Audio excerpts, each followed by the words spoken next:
नमस्कार, मैं हूं अमरेंद्र तिवारी और आप देख रहे हैं Bodhisattva PCS. Dear aspirant, finally 71st BPSC प्रारंभिक परीक्षा का जो टर्मोइल है वो सेटल डाउन हो चुका है। बच्चे अपने घर पहुंच चुके हैं और कटअप का अभी त्रिगुणी माया में लोग फंसे हुए हैं।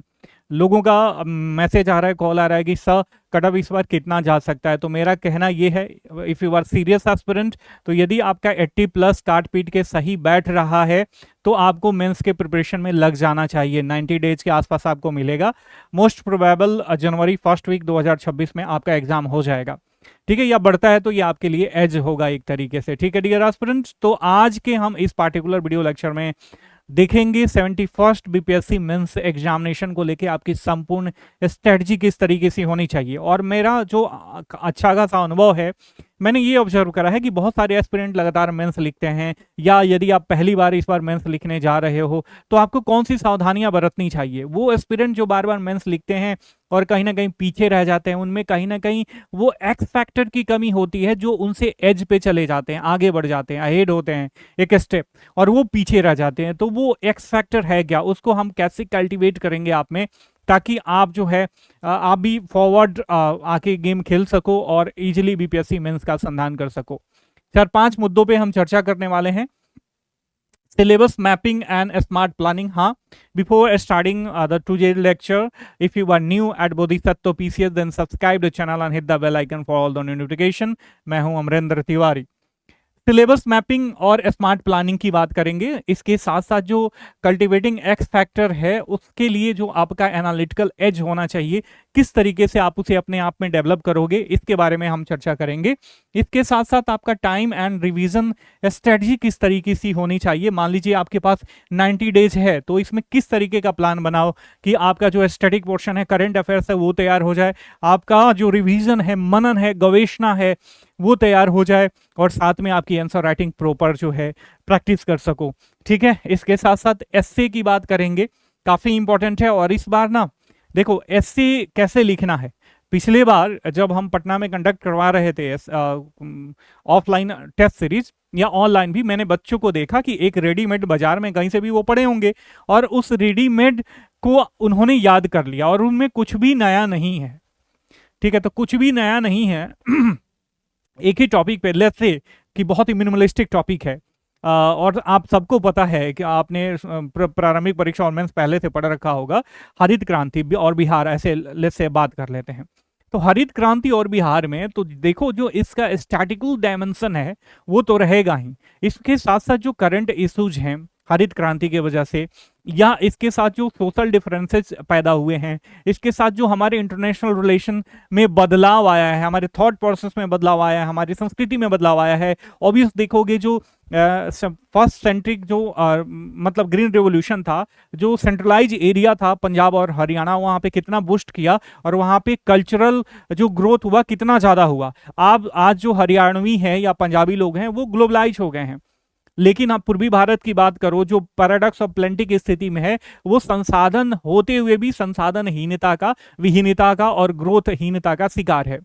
ठीक है, तो कैसे इसको सारी चीजों को सबमर्ज करेंगे, उसमें कवि का काव्यात्मक प्रवाह कैसे लाएंगे, वैज्ञानिक का वैज्ञानिकल जो एनालिटिकल अप्रोच है वो कैसे लाएंगे, बात आ रही है समझ में, एक समाजवादी का अप्रोच कैसे लाएंगे, एक दार्शनिक का अप्रोच कैसे लाएंगे, सारी चीजों का हम इस बार समावेशन करने वाले हैं। और मैं आपको बताऊंगा, देखो ये हमारे कोर्स के बारे में केवल नहीं है, आपको मैं पूरा बताऊंगा कि आपको कैसे जो है strategically, if you are preparing by yourself for 71st BPSC mains examination, तो आपको इसको कैसे करना चाहिए, या आप कहीं इससे तैयारी कर रहे हो तो वहां पे ये रिक्वायरमेंट फुलफिल होनी चाहिए डियर एस्पिरेंट।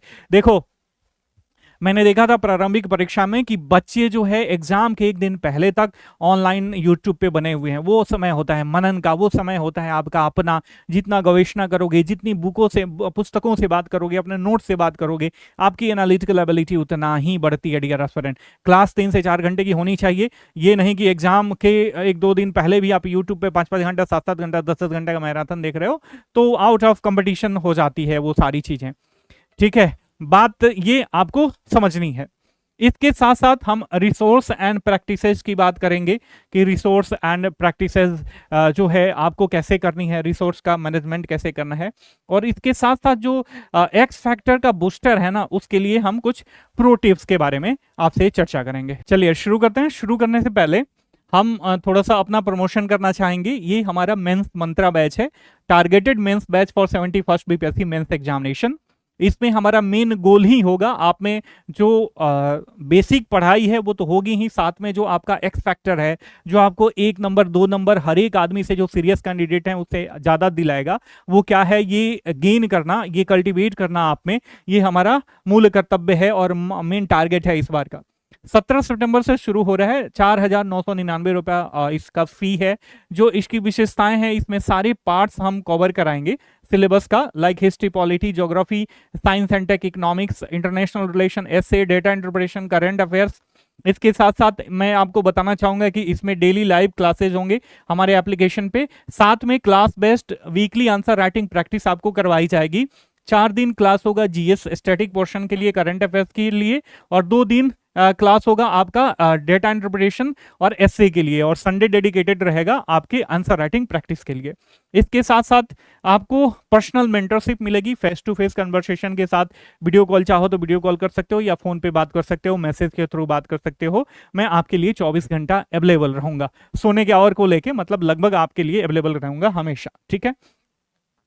डेली क्लास का जो टाइमिंग है, डेली इवनिंग में 6 PM टू 9 PM रहेगा डेली, ताकि जो वर्किंग लोग हैं, गृहिणियां हैं, या आप डेडिकेटेड स्टूडेंट भी हो, तो शाम का समय काफ़ी कूलिंग पीरियड वाला होता है, तो उस समय आप हमसे जुड़ के आप अपने प्रिपरेशन का पेस और स्टैंडर्ड मेंटेन करते हुए बीपीएससी का ईजी संधान करो। मात्र 4,999 रुपये A to Z है, इसमें सब कुछ है, data interpretation, essay, GS first, GS second paper, current affairs, सब कुछ है, A to Z है, और वीकली आंसर राइटिंग प्रैक्टिस भी है। चलिए अब एक एक करके शुरू करते हैं। अब आ जाते हैं हमारा जो मेन पहला स्टेप होना चाहिए आपका, वह है सिलेबस मैपिंग का। सबसे पहले आपको क्या करना है कि सिलेबस की गहन अध्ययन करना है और सिलेबस को ब्रेकआउट करना है 5-6 सेक्टर में, जो कि काफी इंपॉर्टेंट है। जब तक आप ब्रेकआउट नहीं करोगे और पीवाईक्यू एनालिसिस नहीं करोगे, तब तक आपको पता नहीं चल पाएगा। और ध्यान में रखना ये बात, बीपीएससी ने अपने मेंस का स्टैंडर्ड कभी डाउन नहीं किया है, बल्कि आने वाले समय में मेंस और भी डायनेमिक होगा। तो इसके लिए तैयार रहना डियर एस्पिरेंट। मेंस देना और मेंस क्रैक करना दोनों अलग अलग चीजें हैं। मेंस दे के आओगे, मेंस नहीं हुआ, दिखाने के लिए हो जाएगा, आत्मसंतुष्टि के लिए कि हाँ मेंस दिए हैं, लेकिन मेंस फाइनल क्रैक होना चाहिए आपसे, ठीक है, और फाइनल सिलेक्शन होना चाहिए।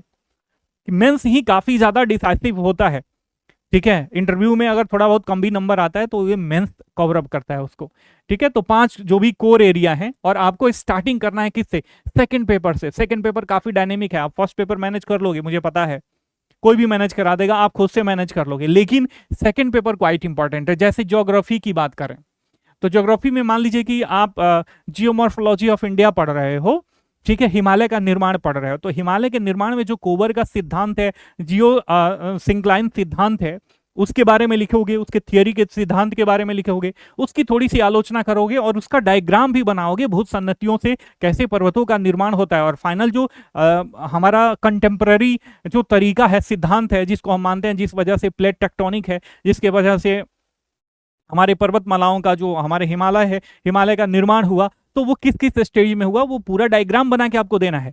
जैसे कि आपका ज्योग्राफी ऑप्शनल हो, जीएस में ऐसे ही पढ़ना चाहिए, तब जाके आपको एज मिलेगा। एक्स फैक्टर यही है, न कि आप केवल लिख दिए भूसन्नति सिद्धांत कोबर का और फिर आधुनिक प्लेट टेक्टोनिक, ना कुछ डायग्राम बनाए और ना उसको एलोबरेट किए और मतलब इन शॉर्ट आप चलते गए, तो ऐसे नहीं होगा। शब्द कम हो, और ज्योग्राफी यदि लिख रहे हो तो इसमें ग्राफिकल रिप्रेजेंटेशन, डायग्राम के थ्रू रिप्रेजेंटेशन आपका ज्यादा होना चाहिए, ठीक है, तब जाके यहाँ पे आपको एज मिलेगा। 2 नंबर 3 नंबर एक्स्ट्रा मिलेंगे डियर एस्पिरेंट, और यही 2 नंबर 3 नंबर एक्युमुलेटिव इफेक्ट डालते हैं और आपको एग्जाम क्रैक करवाते हैं। बात आ गई समझ में?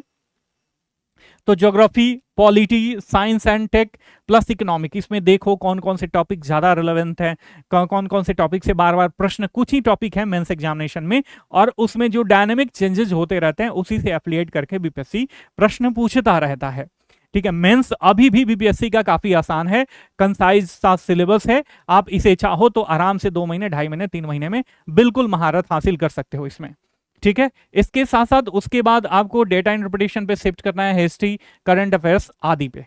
ठीक है, तो ऐसे आपने सिलेबस मैपिंग कर लिया।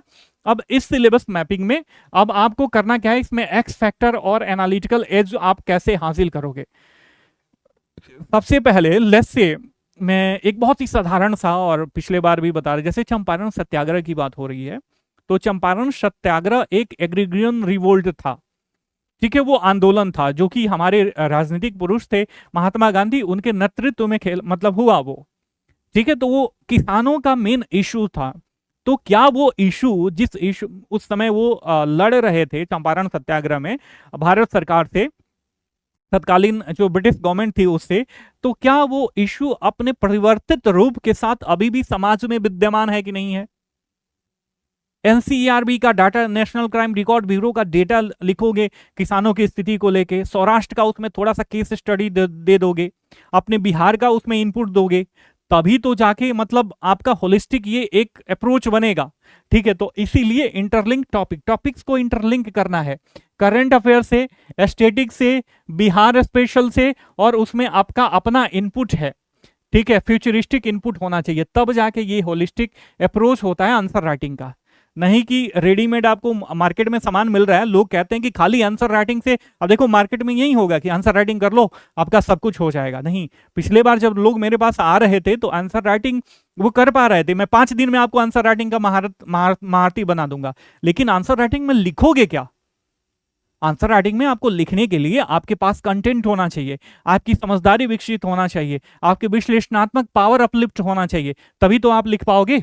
ठीक है, तो इंटरलिंक टॉपिक्स आपको करना है, कोट और कमेंट जो भी जजमेंट है वो आपको लिखना है। जैसे मान लीजिए पॉलिटिका लिख रहे हो, पॉलिटिका मान लीजिए जीवन का अधिकार वगैरह, या जीवन क्या है, मतलब इससे संबंधित कुछ क्वेश्चन लिख रहे हो, तो जो आपके पास कम से कम 10-12 जो है जजमेंट तो याद होना चाहिए, जो जीवन के अधिकार को एक्सपेंड करते हो, सुप्रीम कोर्ट का या किसी कमेटी का रिकमेंडेशन। इसके साथ साथ वर्ल्ड लेवल पे क्या चल रहा है जीवन के अधिकार को लेके, उसका भी इनपुट डालोगे तो कंट्राडिक्शन जितना होगा, विविधता जितनी रहेगी आपके आंसर राइटिंग में, आपके कंटेंट में, आप कंसाइज हो लेकिन मतलब उसमें कंट्रास्ट ज्यादा हो आपके आंसर राइटिंग में, कंसाइज प्लस कंट्रास्ट, तब जाके ये एज मिलेगा आपको। कंसाइज मतलब शब्द लिमिट का ध्यान रखिए, और कंट्रास्ट मतलब बहुत सारी चीजें उसमें दी गई हैं क्वेश्चन के डिमांड के अनुसार। एक और मैंने बच्चों का वो देखा है कि जब आप वो आंसर राइटिंग करते हैं तो करते क्या है कि सावधान 22.5 पसेरी, पूछेगा कुछ और जो याद रहेगा उससे संबंधित सब कुछ लिख देंगे, तो ऐसा भी आपको नहीं करना है। इसके साथ साथ इंक्लूड डेटा पॉइंट्स, मैं आपको यहां पे ध्यान दिलाना चाहूंगा कि डेटा पॉइंट्स इंक्लूड करना काफी इंपॉर्टेंट है। कुछ भी आप पढ़ रहे हो उसमें कंटेम्पररी डेटा का समावेशन होना बहुत ही जरूरी है। मान लीजिए हिस्ट्री भी पढ़ रहे हो तो हिस्ट्री में जो एनसीईआरटी में डेटा दिया गया है तो वो डेटा भी आपको याद रहना चाहिए, हिस्टोरिकल डेटा, और उस हिस्टोरिकल डेटा का आप कंट्राडिक्शन में लिखोगे प्रेजेंट डेटा।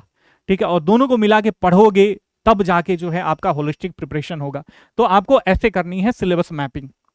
उसके बाद टाइम एंड रिवीजन स्ट्रेटजी की बात करें कि टाइम लेट्स से कि आपको 90 डेज है अभी से, आज से, तो आप क्या करोगे। तो मेरा ये कहना है, ये आप मतलब देखो टाइम मैनेजमेंट और रिवीजन स्ट्रेटजी सबकी अपनी अपनी होनी चाहिए, उसको मॉडिफाई अपने अनुसार करो, सुनो सबकी, करो अपने मन की।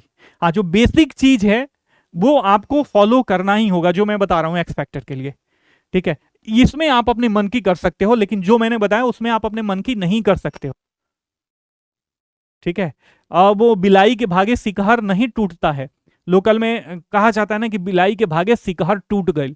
मतलब क्या, आपकी भाग्यवादी मतलब प्रवृत्ति है, थॉट प्रोसेस है, और आपको लगता है कि जो चीजें भी आ रही हैं वो भाग्य से आ जा रही हैं।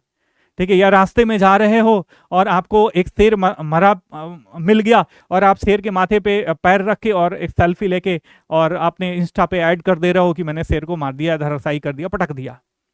तो ये क्या हो गया, बिलाई के भागे सिकहर टूट गया। ठीक है, इस बनी बनाई चीजें आपको मिल गई, तो ऐसा नहीं होता है, नहीं मिलता है, आपको मेहनत करनी पड़ती है। ठीक है, तो पहला इसमें क्या करो, 60 डेज ना आप अपना जो भी मतलब स्टैटिक पोर्शन है, कंप्लीट स्टैटिक पोर्शन के लिए 60 डेज जो है इसमें आप डेडिकेट करो। ठीक है, स्टैटिक पोर्शन प्लस करंट तो आपको डेली पढ़नी है, डेली न्यूज़पेपर पढ़नी है आपको। ठीक है, न्यूज़पेपर के अलावा आपके पास कोई ऑप्शन ही नहीं है। न्यूज़पेपर में आप मतलब वैरायटी ऑफ कॉन्सेप्ट आप में आता है, डिफरेंट स्कूल ऑफ थॉट्स के लोगों की बात आप सुनते हो, सीखते हो, और उसको रिलेवेंसी के अनुसार आपके जहन में रहेगा, तो लिखोगे तो वो याद आता ही है, चाहे आप याद रखो या ना रखो, आपके सबकॉन्शियस माइंड से उभर के आ जाएगा आपके फ्रंटल कॉर्टेक्स पे। ठीक है, बात आ रही है समझ में। और प्लस नोट्स, शॉर्ट नोट्स का प्रिपरेशन करो। जो लास्ट के 30 डेज बढ़ते हैं ना, इसमें आपको आंसर राइटिंग प्रैक्टिस और रिवीजन करना है। रिवीजन वो भी एक्टिव रिवीजन, जिसे हम मनन कहते हैं डियर एस्पिरेंट। क्या करना है आपको? एक्टिव रिवीजन करना है डियर एस्पिरेंट। ठीक है, क्या करना है? एक्टिव रिवीजन करना है, एक्टिव रिकॉल करना है।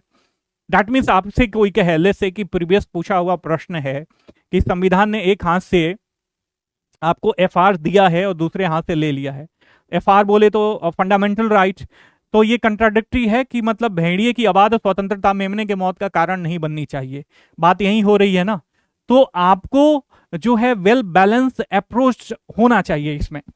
ठीक है, और आंख बंद करके आप इसको रिवाइज करोगे कि हाँ फलाने में फलाने तरीके का कैपिंग करी गई है, फलाना जो एफआर है उसमें फलाने तरीके से कैपिंग करी गई है, कि आप बोल तो सकते हो लेकिन खड़ा होकर किसी को गाली नहीं दे सकते हो, या कुछ ऐसा नहीं बोल सकते हो जो राज्य और देश हित के विरुद्ध हो, या किसी देश के साथ जो हमारा इंटरनेशनल रिलेशन है उसके विरुद्ध हो। ठीक है ना, कैपिंग करी गई है ना।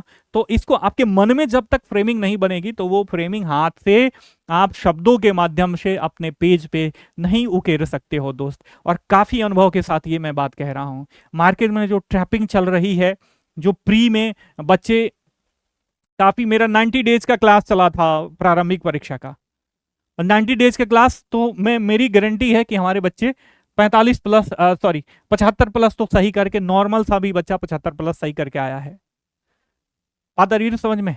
सबका 80 के करीब है। जिन लोगों से भी बात कर रहा सब 80 प्लस हैं, एक आध लोग 90 के आसपास हैं उनको छोड़ के। ठीक है, तो इस बात को आप ध्यान में रखना। रिएक्टिव रिकॉल काफी जरूरी है, बिना इसके आप जो है एग्जामिनेशन में लिख नहीं पाओगे।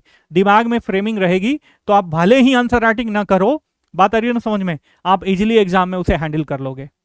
इसके साथ साथ स्पेशल फोकस आपको बिहार स्पेशल टॉपिक पे करनी है। कुछ भी लिखो, मतलब मान लीजिए, और इसके लिए करना क्या है कि बिहार का करंट अफेयर्स जो आपने प्री एग्जाम के लिए पढ़ा है ना, प्री एग्जाम के लिए पढ़ा है, वो आपको हमेशा रिवाइज करते रहना है। डेली आधे घंटे दो और उसको रिवाइज करते रहो। ठीक है, मार्केट से कंपाइलेशन मिल जा रहा है, या लोकल जो न्यूज़पेपर पढ़ रहे हो उसमें बिहार स्पेशल जो कुछ भी हो रहा है, जो भी डेवलपमेंट हो रहा है, चाहे इंफ्रास्ट्रक्चर से लेके हो, एजुकेशन से लेके हो, सोसाइटल इश्यूज से लेके हो, उन सबको आपको याद करना है, ध्यान में रखना है, ताकि उसका शॉर्ट नोट्स बना के रखना है, ताकि आंसर राइटिंग के दौरान या आप पढ़ रहे हो तो किस टॉपिक को कहाँ पे इंटरलिंक करना है, ये बात आपके ध्यान में रहे। ठीक है, फिर आ जाते हैं एसए एंड एथिक्स पे। अब आप सोच रहे होगे कि ये मास्टर साहब एथिक्सवा के बात कहाँ कर रहे हो आप। ठीक है, तो एथिक्स काफी जरूरी है। यदि आपने मतलब एथिकल अप्रोच नहीं रखा है पढ़ाई के प्रति, पढ़ाई मतलब इन द सेंस कि अलग से कोई एथिक्स वगैरह का बुक नहीं रखा, जैसे लक्ष्यगण अमूमन बच्चे पढ़ते हैं, और बहुत सारे मतलब विजन आईएएस का पढ़ते हैं या किसी अन्य जगह से लेके पढ़ते हैं, तो आपको पढ़ना है। ठीक है, कुछ थिंकर्स, वर्ल्ड लेवल के थिंकर्स हैं जो अपने थिंकर्स, स्वामी विवेकानंद हो गए, अंबेडकर हो गए, गांधी हो गए, आपके राम मनोहर लोहिया हो गए, जेपी हो गए, महात्मा गांधी हो गए, रविन्द्रनाथ टैगोर हो गए, इन लोगों का थॉट प्रोसेस, प्रेमचंद हो गए, दिनकर हो गए, इन सब के बारे में आपको पढ़ना है। ठीक है, यदि नहीं पढ़े हो तो ऐसे में आप क्या एलोबरेट करोगे, क्या लिखोगे भैया? बात आ रही है ना समझ में? और एस्से के लिए आपका जो टॉपिक ब्लेंडिंग होना चाहिए, ब्लेंडिंग टॉपिक होनी चाहिए, समझ रहे हैं ना? ये जीईएस फिलॉसफी है, इसमें जीईएस शामिल होना चाहिए, गवर्नेंस, एथिक्स और सोसाइटी। ठीक है, लेट्स से आपसे कोई पूछे वुमेन स्टेटस इन बिहार, ठीक है, वुमेन स्टेटस इन बिहार, तो ऑब्वियस प्राचीन काल से बात करोगे, बिहार में महिलाओं की स्थिति, इसमें सोसाइटी की बात आ जाएगी। ठीक है, अभी बिहार में जो अपलिफ्टमेंट की बात आ रही है, गवर्नेंस का कितना मतलब इग्नोरेंस था पहले, और अभी जो गवर्नमेंट है वो कितना फोकस कर रही है वुमेन अपलिफ्टमेंट को लेके, उसके बारे में लिखोगे। ठीक है, और उसके बाद गवर्नमेंट और सोसाइटी का क्या इथिकल अप्रोच रहा है वुमेन स्टेटस को लेके, उसमें वो डालोगे, थॉट प्रोसेस डालोगे, किसी महान विचारक का आप विचार लिखोगे। और विचार भी बाइलिंगुअल होनी चाहिए। हिंदी मीडियम है तो बाइलिंगुअल होना चाहिए। क्यों? क्योंकि इसमें जो है कल्चरल रेजोनेंस दिखेगा आपको। मान लीजिए हिंदी मीडियम में कुछ लिख रहे हो, ठीक है, किसी का स्टेटमेंट लिख रहे हो, तो वो आपको इंग्लिश में भी थोड़ा याद रहना चाहिए। यदि फॉरेन किसी विचारक का विचार लिख रहे हो तो वो थोड़ा सा प्रभाव पड़ता है, शो ऑफ करना पड़ता है यहाँ पे कि हाँ इसको इस बंदे को जो है ये जानकारी है। ठीक है, बात आ रही है समझ में? तो ये क्या होता है, कल्चरल रेजोनेंस दर्शाता है कि जब आप हिंदी में लिख रहे हो किसी का, तो उसमें इंग्लिश में भी लिख दो। अब मान लीजिए कोई इंग्लिश मीडियम वाला बच्चा मतलब मास्टर चेक कर रहा है, प्रोफेसर चेक कर रहा है, तो उसको दिक्कत ना हो। ठीक है, अमूमन जो कहावतें हैं, कोट्स होते हैं, कोटेशन होते हैं, ये सब क्या होते हैं, थोड़े से लच्छेदार होते हैं। तो लच्छेदार भाषाएं बहुत लोगों को समझ में नहीं आती है, जो जनरल हिंदी की जानकारी रखते हैं, तो उनके लिए उनके इंग्लिश में लिख दो। बताइए समझ में? केस स्टडी लेट्स से कि मान लीजिए हमने जीईएस फॉर्मूला अपनाया गवर्नमेंट एथिक्स और सोसाइटी का, तो अब इसमें केस स्टडी में क्या, जैसे मान लो कि आपको लिखना है Nitish Kumar prohibition policy for the ethics and public administration. मान लीजिए कि दारूबंदी की बात हो रही है, तो एथिकली कहां तक सही है, गवर्नेंस का अप्रोच, सोसाइटली कहां तक ये सही है, इसमें गवर्नमेंट का स्टैंडर्ड क्या है, गवर्नमेंट का अप्रोच कहां तक सही है, ये सारी चीजें, सोसाइटी का, कल्चर का, कल्चरल इश्यूज का, वुमेन इंपावरमेंट भी इससे कहीं ना कहीं एफिलिएटेड है। जो इकोनॉमिक अपलिफ्टमेंट होता है सोसाइटी का, वो भी कहीं ना कहीं इसमें एफिलिएटेड है। गांधीयन फिलॉसफी को ये कितना हद तक इन्होंने ग्राउंड लेवल पे उतारने की कोशिश करी है, मैं विश्वास दिलाना चाहूंगा आने वाले समय में नीतीश कुमार जी को भारत रत्न जरूर मिलेगा। नीतीश कुमार के कार्यों को बिहार के लिए नकारा नहीं जा सकता।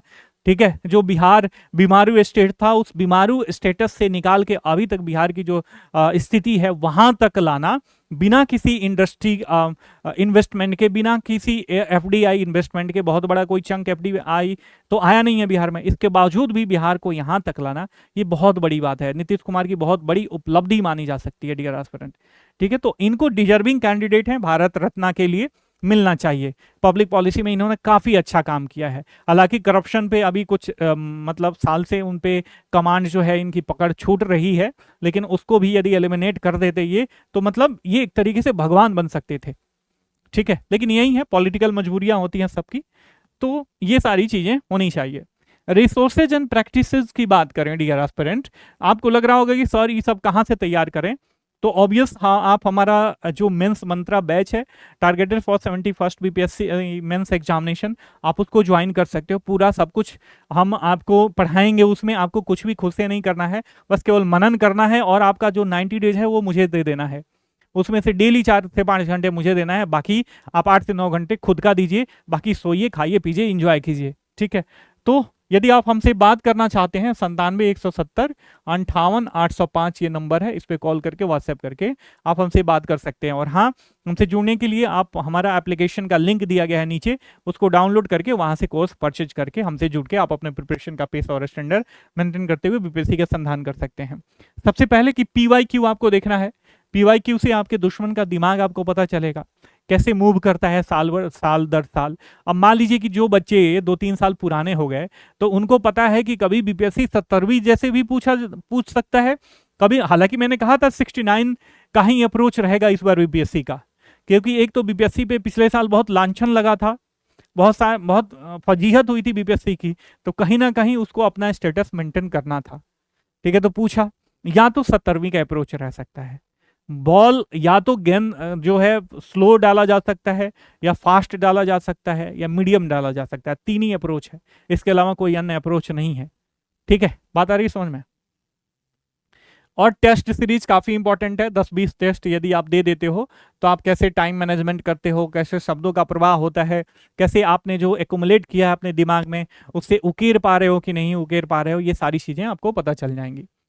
इसके साथ साथ current affairs, Bihar economic survey, Bihar budget, central economic survey, central budget का एक एक डाटा आपको जो है वो याद होना चाहिए, काफी इंपॉर्टेंट है, डेटा डायग्राम याद होना ही होना चाहिए।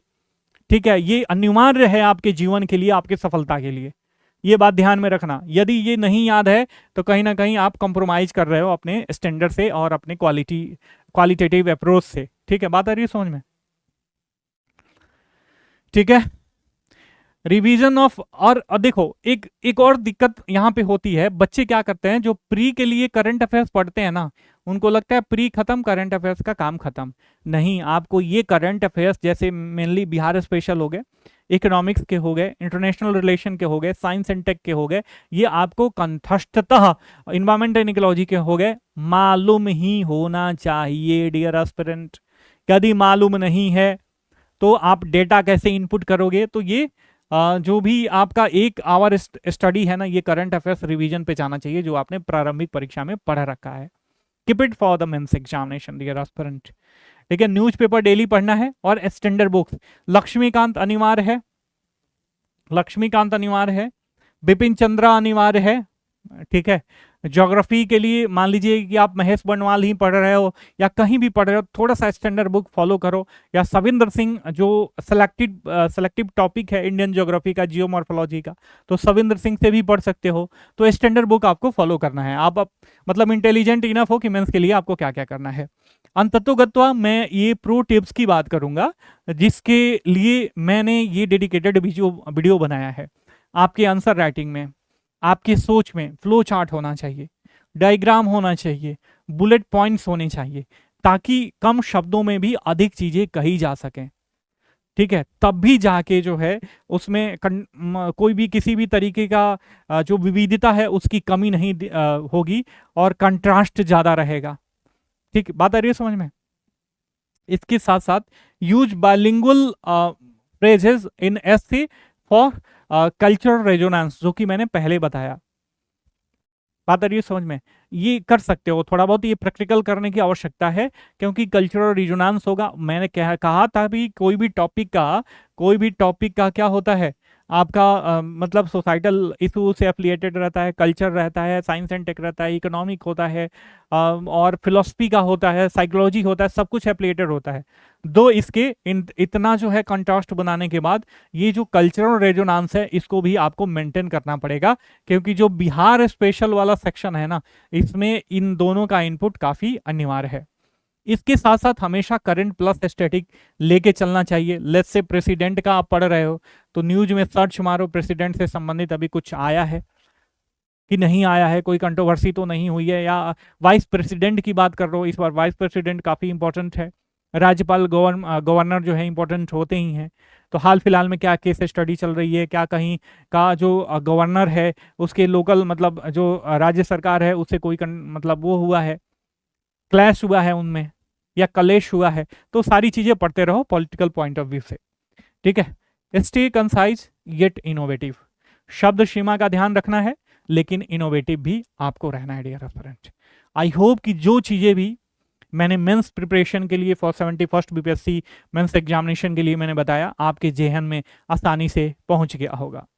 अंततोगत्वा मैं फिर से एक बार कहना चाहूंगा, if you want to join our mains Mantra program for 71st BPSC mains examination, जिसमें हमारा मूल कर्तव्य रहेगा आप में एक्स फैक्टर डालने के लिए, 17 सितंबर से शुरू हो रहा है। 4,999 रुपये, 4999 रुपये इसका फी है। डेली क्लास होगा 6 से 9 PM डेली इवनिंग में, सारे पार्ट्स कवर करे जाएंगे। डेली क्लास होगा लाइव क्लास एप्लीकेशन पे, वीकली आंसर राइटिंग है, 4 दिन का इसमें आपका जीएस है, प्लस और भी मैं चीजें दूंगा आपके 3 दिन पढ़ने के लिए। 2 दिन आपका एसए प्लस डेटा इंटरप्रिटेशन है और संडे के दिन आंसर राइटिंग होगी हमारी क्लास पे बेस्ट, वीकली क्लास पे बेस्ट।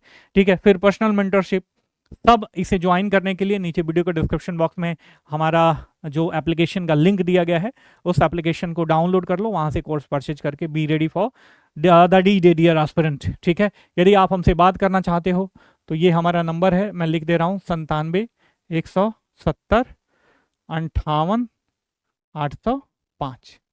ठीक है, इस पे कॉल करके आप हमसे बात कर सकते हो।